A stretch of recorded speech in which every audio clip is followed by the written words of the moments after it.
Hey everybody, welcome to another video with the Ludy Bros. Big bro Lamar Ludy, little bro Logan Ludy's here. We're talking to you about the Western Conference, the NBA picture, how it was looking before the NBA had to go on its break.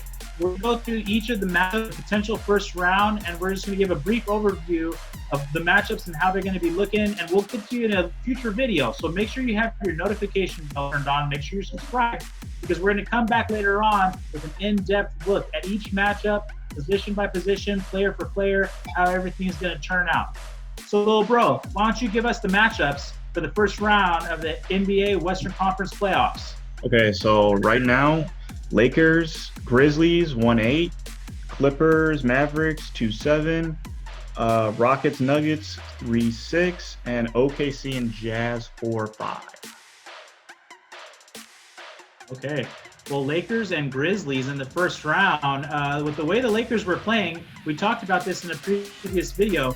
With the way the Lakers were playing, I don't know how much fight the Grizzlies will be able to put up. Even though the Grizzlies are super exciting with Ja Morant as their point guard, the nice rookie, they're super exciting.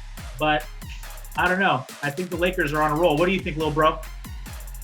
Yeah, I mean, like you said, it's LeBron James, Anthony Davis. The Grizzlies are going to do all but so much, probably win a game at least. I mean, Ja Morant's probably going to show out because, I mean, he's a star. He's a star. He's an up-and-coming star. But Grizzlies are only going to do so much. Lakers going to move on.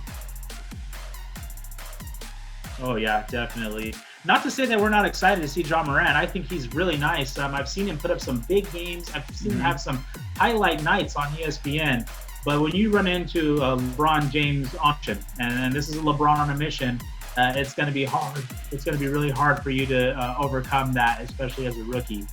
The next matchup, the 2 and the 7 matchup, we got the Clippers, the team down the hallway from the Lakers, and we got the Mavs. That should be pretty exciting, right? What do you think? Yeah, I mean, Luka Doncic, who's been, close to being an MVP candidate. He's been getting triple doubles. He's averaging, I think, close to 30. And he's got Porzingis. He's got Porzingis, his running mate. He's getting 24, 25, a couple rebounds here and there. I mean, he's been balling too. But then you got Kawhi Leonard. He's the reigning Finals MVP. He's got Paul George, Lou Williams. I mean, the Mavericks are going to put up a fight, pretty good fight. They're a tough team, but the Clippers are probably going to handle them in a few games.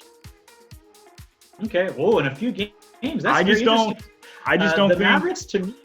I just don't think the Mavericks have enough yet. I don't think Luka Doncic is mature enough to take his team to the next level. Okay, that's really interesting. This is coming from a guy who was not high on Luka Doncic in the beginning. He's really impressed me. Every time that I've tuned in to watch him, he's very quiet about going out and getting his points. So you're watching the game and you think he can't be doing that much. And next thing you know, he's dropping 30.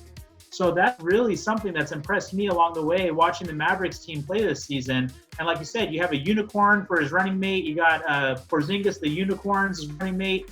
That's going to be an interesting matchup. I'm interested to see that and take a closer look at that in a future video. All right, the next matchup, we have the Nuggets and the Rockets. What do you think about that one? This is an interesting matchup. The Rockets have their 5-out offense now with that trade, and the Nuggets dominate inside. They got the Joker, basically probably the best center in the league. Well, probably not the best. He's probably top 2, but it's going to be interesting because the Rockets don't have any inside game. They have no inside defenders. They're all 3-point shooters. I mean, they're starting 5. I think they don't have anybody over 6'6", and they're starting 5. Nope. That's not necessarily a recipe for success. You're playing a game that's predicated on height, like the NBA. So when you have a team, that's short. But on the other hand, these Rockets, I mean, you got a guy, James Harden, you've got Russell Westbrook. Russell Westbrook needs space. They've given him that after they made that trade by getting rid of their center. They made the space for Russell Westbrook to be able to have free reign. It's going to be a really good matchup between these two teams in the Western Conference. I'm really excited about that one too. Maybe even more so than the previously talked about Clippers and Mavericks matchup. I don't know. What's your matchup that you're looking for as we come into this final matchup, what's the matchup you're looking for the most? Well, matchup I'm looking for the most is this last one, this OKC Jazz. You know, I thought since Russell Westbrook left and they got Chris Paul that OKC was probably going to, you know, probably trade away Chris Paul, get some picks, you know, and start building again for the future. But I mean, obviously that's not the case. I mean, Chris Paul, it looks like he's rejuvenated himself a bit, and he's leading this team really well in this Western Conference. I mean, he's got these rookies playing well. He's got the everyone on the team is playing well, and you know they were beating some pretty good teams. Like they were in some good matchups and you know surviving. I mean, Jazz on the other hand, I'm not so. I've never been sold on the Utah Jazz. Much of their teams really. Rudy Gobert is a great inside defender. He's very solid. Donovan Mitchell is great as well. I think he still has to take another level, I feel like, in order for him to be more successful. But I mean, this could be another, like the last matchup, a close matchup between the two. We took a look at the Eastern Conference in a previous video, and now that we're taking a look at the Western Conference, you know, it seems like there's a little bit more, not a lot, I'm not going to say a lot, but it seems like there's a little bit more excitement coming into these matchups. There's a little bit more that we can see from these players as they prove themselves and they measure themselves out in the hierarchy of the NBA, the star status of the NBA.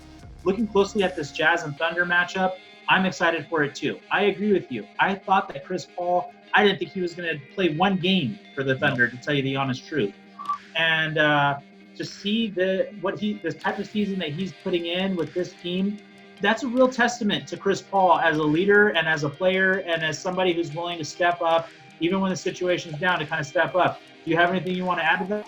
Yeah, you know, with this, you know, with Chris Paul playing the way he did, it kind of has you question, you know, if the Rockets, you know, the way they're trying to, you know, play and win, if it even works really, because, you know, Chris Paul, I know the first year they got to the Western Conference Finals and almost knocked off the Warriors in 7 games.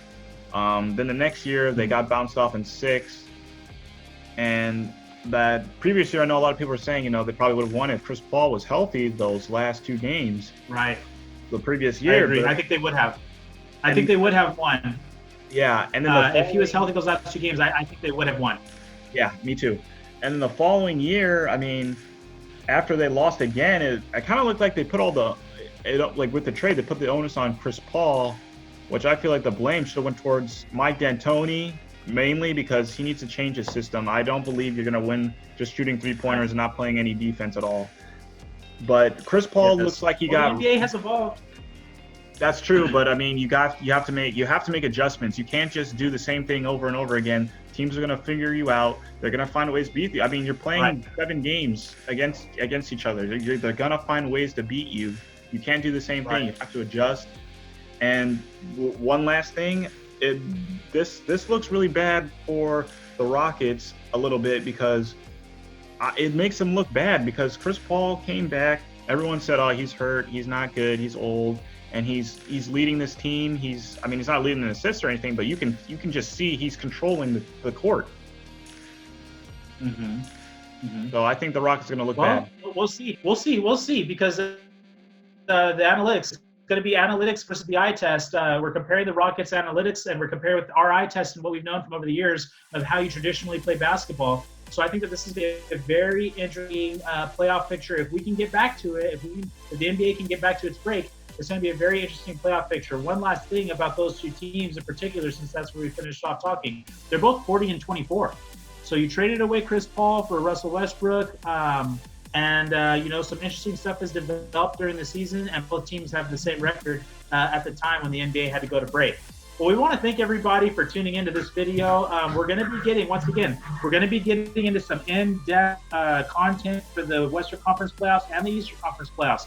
Have that notification bell turned on. You don't want to miss this. You're going to want to tune in. You're going to want to hear how the Ludy Bros think everything's going to turn out. All right. Well, thanks for tuning into this video, and we're going to catch you next time. Yeah.